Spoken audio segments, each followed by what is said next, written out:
boqolaal qof oo ay farxadi ka muuqato wajiyadooda ayaa maanta ogay salaadii ciidul adxa garoonka kubadda cagta ee magaalada Boosaaso taasoo ay kasoo qayb galeen madax ka tirsan wasiirada Puntland maamulka gobolka ka degmada isimo madax ka tirsan laamaha ammaanka culumaa diinka iyo qaybaha bulshada iyadoo dadku isugu hambalyeynayeen munaasabada ciida kullu caam wa antum bikhair duqa degmada Boosaaso Xasan Cabdulla Xasan ayaa ugu baaqay dadka deegaanka in ay gargaaraan walaalahooda xaaladda bini'aadanimo haysato gaar ahaan barakacayaasha inaan u baaqo oo dadka muslimiinta ee magaalada joogta inaan ugu baaqo inay muslimiinta kale ee tabarka daran maanta kale in loo gurmado in wax la siiyo in gacan fiican oo maxaa la yidhahdaa deeq leh loo fuliyo masaakiinta magaalada degan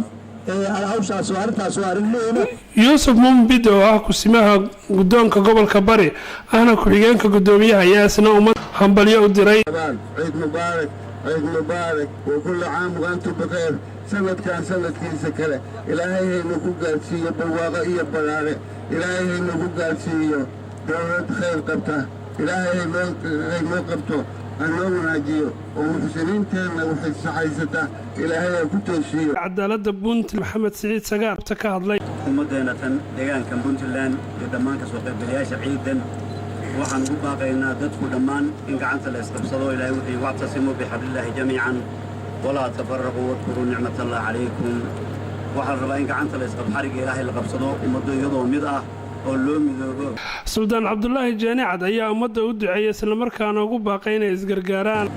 allana ciideeda baraare iyo barwaaqo allahayna ku gaarsiiyo qulubteena hore iyo tanadama allaha dhaafo khayr iyo istiqraar iyo abni iyo ammaan ilaah ka barnay nimcada ilaahayna siiyana waa la rabaa inuu ku shukrino Ahmad Shaam Hon Cable TV Boosaaso